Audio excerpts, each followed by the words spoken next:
Benepisyo ng okra water sa mga seniors na may diabetes. Magandang araw po, mga ka-senior. Welcome po sa inyong ka-senior health tips.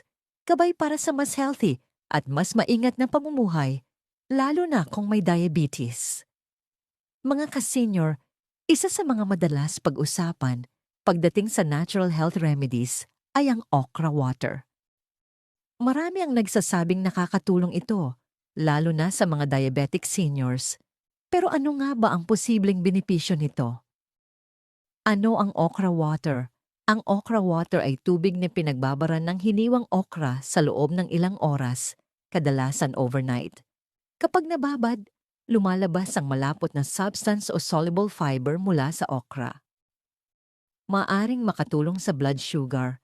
Ang okra ay may fiber na maaring makatulong para bumagal ang absorption ng sugar sa katawan, maiwasan ang biglang pagtaas ng blood sugar, makatulong sa mas stable na glucose levels. Pero tandaan mga ka-senior, hindi ito kapalit ng maintenance medicine o tamang diet. Maaaring makatulong sa puso. May nutrients ang okra tulad ng antioxidants at fiber na mabuti rin para sa heart health. Mahalaga ito lalo na sa diabetic seniors dahil mas mataas ang risk sa heart problems.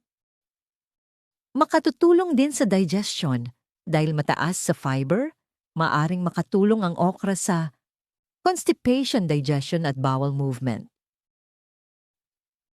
May vitamins at minerals din, ang okra ay may vitamin C, vitamin K, folate at iba pang nutrients na mabuti sa katawan. Datay mahas po is bom. Tanggabuti si Dedo, akin nga pa din bahinesoy. MJ, dapat tandaan hindi lahat ng tao ay pare-pareho ang effect.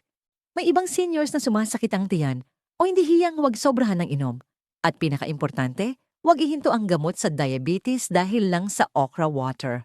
Mas mabuti pa rin ang tamang pagkain, exercise, regular check-up, at maintenance medicine kung prescribed ng doktor. Paano ginagawa ang okra water? Hugasan ng 2 okra, hiwain, ibabad sa tubig sa loob ng 3 oras sawa o 3 okra, hiwain ibabad sa 1 basong tubig. Overnight inumin kinabukasan. May iba na tinatanggal ang okra at tubig lang ang iniinom, habang ang iba naman ay kinakain din ang okra.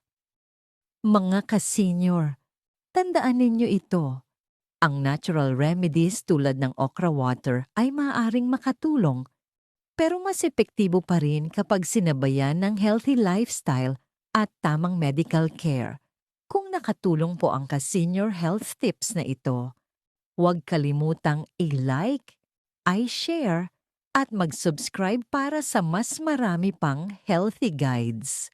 Hanggang sa muli mga ka-senior, ingat po kayo lagi at God bless.